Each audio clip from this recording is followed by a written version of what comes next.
कुणाल जी, आप जाने माने टीवी एक्टर हैं। आपकी पहचान शुरू हुई सजन घर जाना, जो कि स्टार प्लस पे बड़ा चर्चित सीरियल रहा। डेली सोप में महिलाओं ने सबसे ज़्यादा देखा।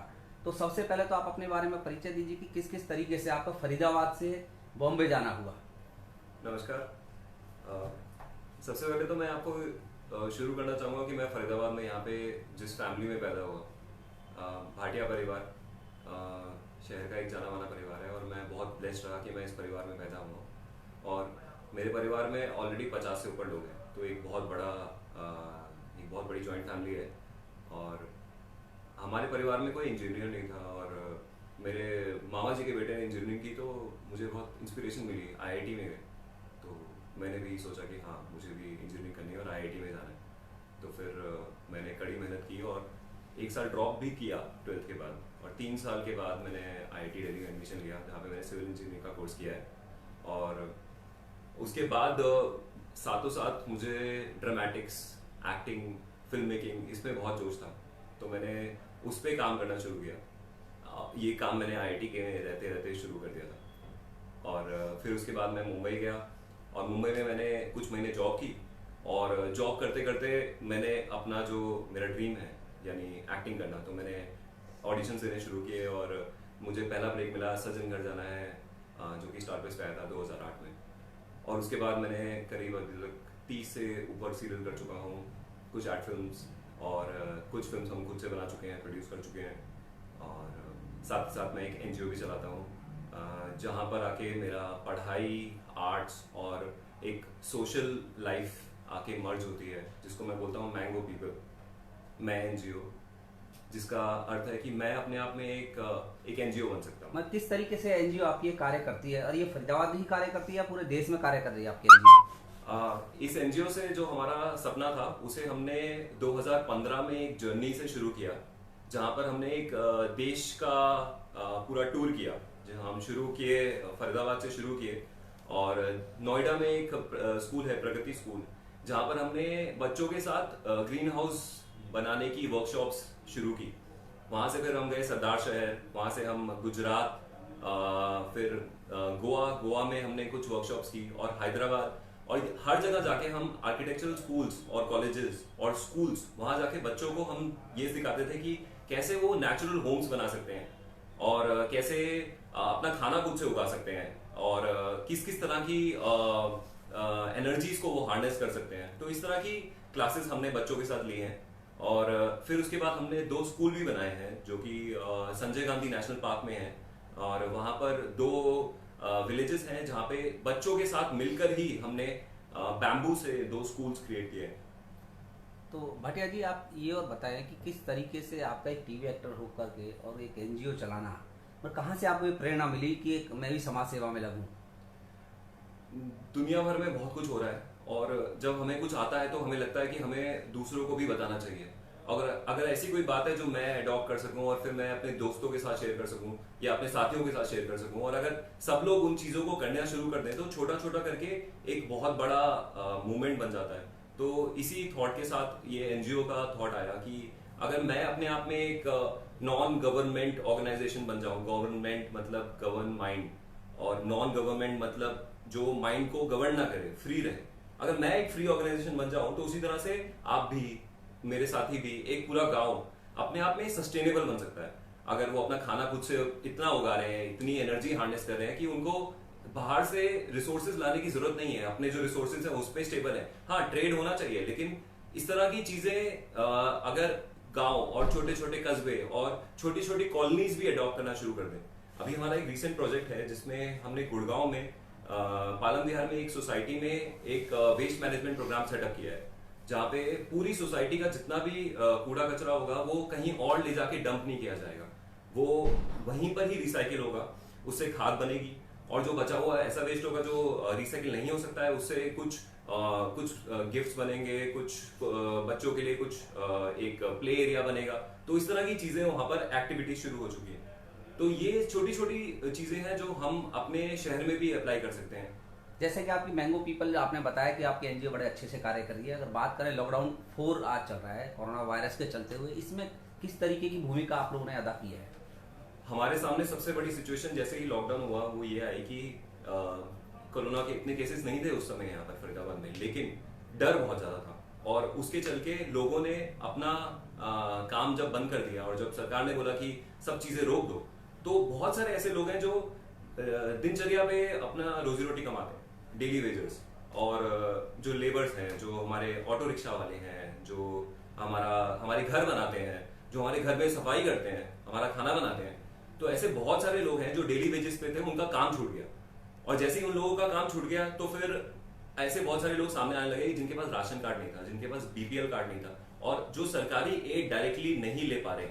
तो हमने ऐसे 50-60 लोगों की लिस्ट इकट्ठी की और हमने जाके प्रशासन को वो सबमिट की, मेयर सुमन बालाजी को दी। और हमें जब लगा कि अभी शायद सरकारी एड मिलने में समय है और शायद इन लोगों तक अभी जो राशन पहुंचना है वो नहीं पहुंच पाएगा डायरेक्टली, तो फिर हमने कुछ डोनेशन इकट्ठी करनी शुरू की और वहां से हमने अपना अभी ये जो पिछले 50-60 दिन का जो हमारा एक मूवमेंट रहा है, जहाँ पे लोग आते हैं, हम उनके आधार कार्ड से एक फैमिली से एक राशन रिक्वेस्ट इकट्ठी करते हैं। ऐसे करते करते हमने 2900 फैमिलीज की रिक्वेस्ट इकट्ठी की है और 3000 से ऊपर राशन किट्स डिस्ट्रीब्यूट किए हैं, जिसमें काफ़ी फैमिलीज दोबारा आती हैं। तो एक कह सकता हूँ कि एक रिश्ता सा बन गया है इन लोगों के साथ, जो एसी नगर, संजय नगर, राहुल कॉलोनी और Indira colony, Dabua colony, sector 7 से लोग आए हैं, बल्लभगढ़ से लोग आए हैं, मुजस्सर से एक लेडी मतलब 20 किलोमीटर पैदल चलकर आई थी। सिर्फ उनको थोड़ा सा ये विश्वास था कि यहाँ पे राशन मिल जाएगा। तो अगर सिर्फ बात हम आंकड़ों की करें, हम सब बात करें, कितने लोगों तक आप लोगों ने मदद पहुंचाई कोरोना वायरस के दौरान? अगर 3000 फैमिलीज की मैं लगभग बात कर रहा हूँ तो हर फैमिली में 4 से 5 लोग अगर मैं मान लेता हूँ तो करीब 15 से 20 हजार लोग हैं जो हमारे इस प्रोग्राम के तले जिन तक राशन पहुंचा है। जो आप एक राजनीतिक परिवार से संबंध रखते हैं, आपके पिता एक पार्षद भी हैं, मनोनीत पार्षद हैं, कहीं ऐसा तो नहीं कि पिता की विरासत को बढ़ाने में लगे हुए कुणाल भाटिया? अगर मुझे ऐसा करना होता तो शायद मैं फिर पॉलिटिक्स में जाके बात कर रहा होता। मेरा एनजीओ को लेकर एकदम बिल्कुल क्लीन वो है और हमारे जितने भी इससे पहले प्रोग्राम रहे हैं वो इस क्षेत्र में कम रहे हैं, क्योंकि हमारा जो एक देशाटन चल रहा था, जो एक टूर चल रहा था, वहाँ पे हमने बहुत सारे अलग अलग प्रांतों में, बहुत सारे अलग अलग जगहों में, इनफैक्ट छत्तीसगढ़ में, बस्तर में जाके हमने प्रोग्राम किया है। और मेरे मित्र हैं जो IAS ऑफिसर हैं, नाम नहीं लेना चाहूँगा, लेकिन उन्होंने हमें इन्वाइट किया था आके, हमने वहाँ पर कल्चरल प्रोग्राम्स ऑर्गेनाइज किए थे एज एन एनजीओ।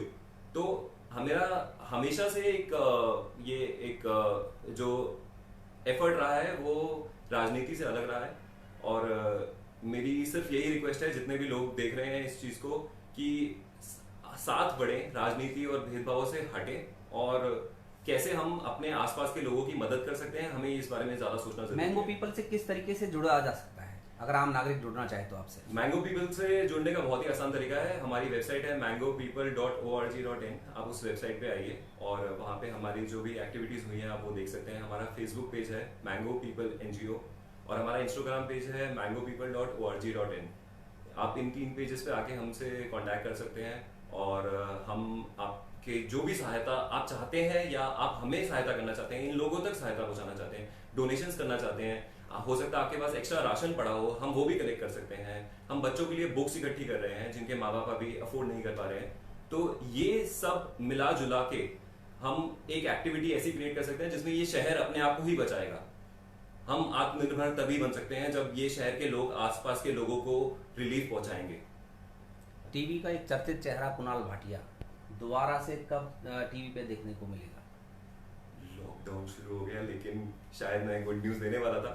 अभी जैसे ही थोड़ा सा यहाँ से रिलीफ मिलता है, थोड़ा ये लॉकडाउन खुलता है, आई होप सब लोगों तक रिलीफ पहुँचता है, तो हमारा भी शायद शूटिंग का एक शेड्यूल स्टार्ट हो जाएगा। तो जैसे ही शो अनाउंस होता है मैं बताता हूँ। आपकी सबसे ज़्यादा प्रशंसक जो फैन फॉलोइंग है वो महिला वर्ग है, क्योंकि डेली सोप आप कार्यक्रम करते थे, वो ज़्यादातर महिलाएं देखा है, तो उनकी दोबारा से डिमांड है कि हमें एक इसी तरीके का एक अंबर चाहिए। अब किस सीरियल में मिलेगा, कहाँ मिलेगा, कैसे मिलेगा, ये आप तय करें। ये तो मैं आपको एक बात बोलना चाहूँगा कि जब मैं यहाँ पर मेरा शो चल रहा था तो मैं यहाँ पर जब फरीदाबाद आता था तो मुझे लोग बहुत सारे जब लोकली मिलते थे, तो इसी नगर में बहुत सारे मेरे जान पहचान के ऐसे लोग हैं जो जिन्होंने आके तस्वीरें खींची और आके मिले। तो अभी जब हम राशन रिलीफ का प्रोग्राम कर रहे हैं तो काफी लोग आए और उन्होंने अपनी पुरानी वो फोटोज निकाल के लेके आए और मैं इतना खुश हुआ वो देखकर कि सच में मतलब लोग याद रखते हैं और आपको लंबे समय तक याद रखते हैं। आप भूल जाएंगे, आपको याद भी नहीं होगा कि कब किसी ने फोटो खिंचवाई थी। और वो फोटो लेकर आए और वो फिर हमारे साथ राशन भी लेके गए। और जिन महिलाओं की आप बात कर रहे हैं, इनमें से बहुत सारी महिलाएं हमारे साथ अभी जुड़ी हुई हैं, दीदी, माता जी, जो आते हैं, हर हफ्ते आते हैं और आके हमारे साथ मैंगो पीपल के साथ जुड़कर अपना रिलीफ ले जाते हैं। तो एक रिश्ता तो बना ही हुआ है। मैं इस बात के लिए बहुत हैप्पी हूँ कि जब ये क्राइसिस आया तो मैं यहीं हूँ, अपने शहर में हूँ, फरीदाबाद में हूँ, और मैंने फरीदाबाद के लोगों के लिए सेवा की है। ये मुझे बहुत अच्छा मौका मिला है। कुणाल, सिनेमा को समाज का आईना बताया जाता है, तो असल जिंदगी और टीवी की जिंदगी में कितना अंतर समझते हैं आप?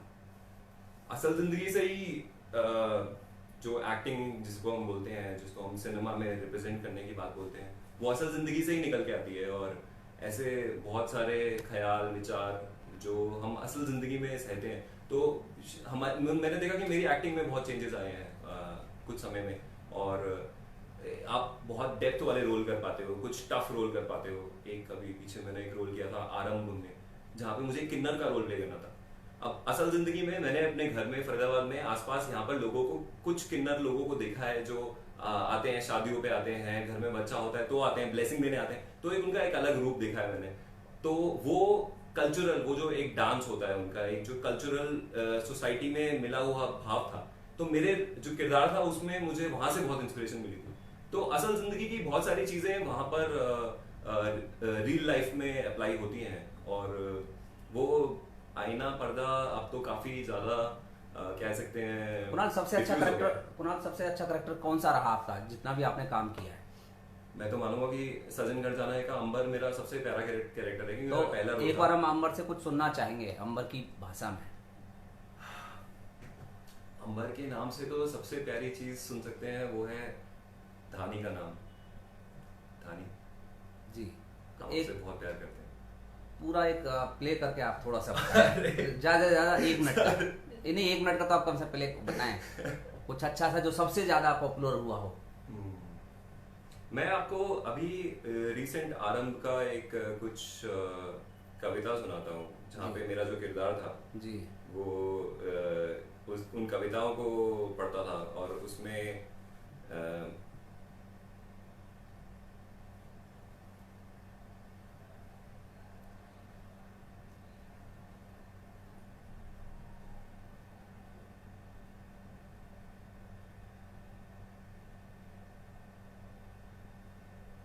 आपके साथ जिन भी सह कलाकारों ने काम किया, सबसे अच्छा कलाकार कौन रहा आपके साथ? मेल या फीमेल, कोई भी हो सकता है। सबसे अच्छा कलाकार मुझे अभी तक लगी जोधा अकबर की जोधा परी थी।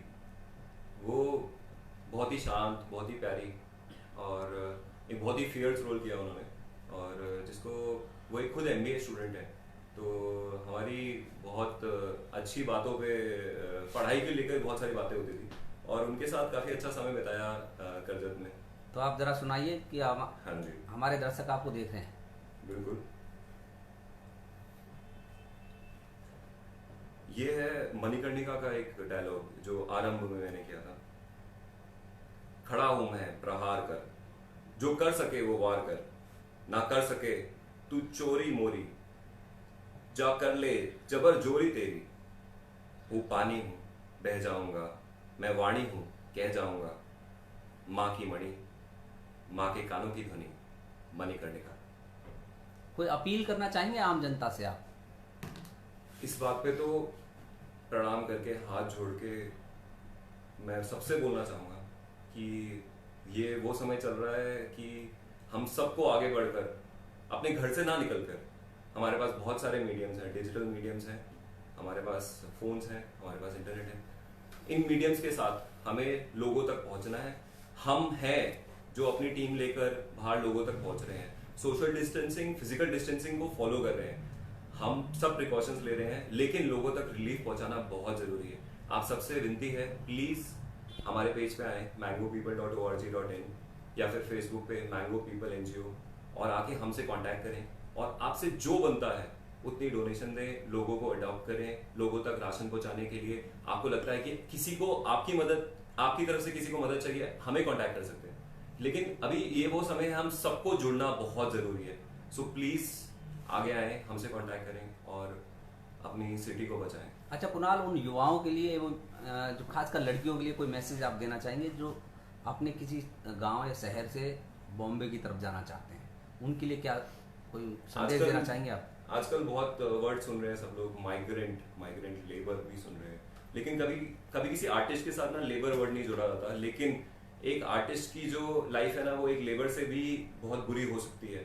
मुंबई में ऐसे बहुत सारे आर्टिस्ट हैं जो सालों साल कोशिश करते हैं लेकिन उनको मौका नहीं मिलता, और वो कुछ भी करके मुंबई में रहना चाहते हैं।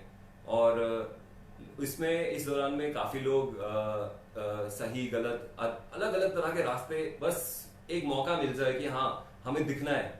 लेकिन मैं सबसे ये कहना चाहूंगा कि अभी उससे हम थोड़ा ऊपर उठ चुके हैं। हमारे पास डिजिटल मीडियम है, हमारे पास फोन्स हैं, हमारे पास यूट्यूब है, और हमारे पास बहुत सारे और तरीके हैं, जरिए हैं। तो जरूरी नहीं है कि मुंबई एक लौती जगह है जहाँ पे आपको जाना है। आपको अगर ये पैशन परस्यू करना है, आपको फिल्म मेकिंग परस्यू करना है, आपको एज एन एक्टिंग परस्यू करना है, तो आप अपने घर बैठे भी शुरू कर सकते हैं। अब तो वैसा भी ये समय आ गया है कि आपको घर पे ही रहना है। तो मेरी तो यही राय है कि आप इन मीडियम्स को एक्सप्लोर करें और अपने जो टैलेंट है उसको उभारते रहें। जी, जैसे डिजिटल प्लेटफॉर्म की आप बात कर रहे हैं, वेब सीरीज की आप बात कर रहे हैं, वेब सीरीज की बात कर रहे हैं, और लोग मिलकर फरीदाबाद में क्यों नहीं बना सकते? हम फरीदाबाद में भी बना सकते हैं।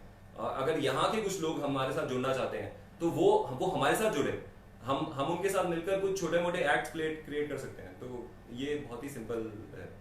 लेकिन कहीं ना कहीं डिजिटल प्लेटफॉर्म की बात करें, वेब सीरीज की बात करें, तो अश्लीलता परोसी जा रही है जब सबसे ज्यादा, अगर डिजिटल माध्यम की बात करें तो कहाँ तक उचित मानते हैं आप इसे?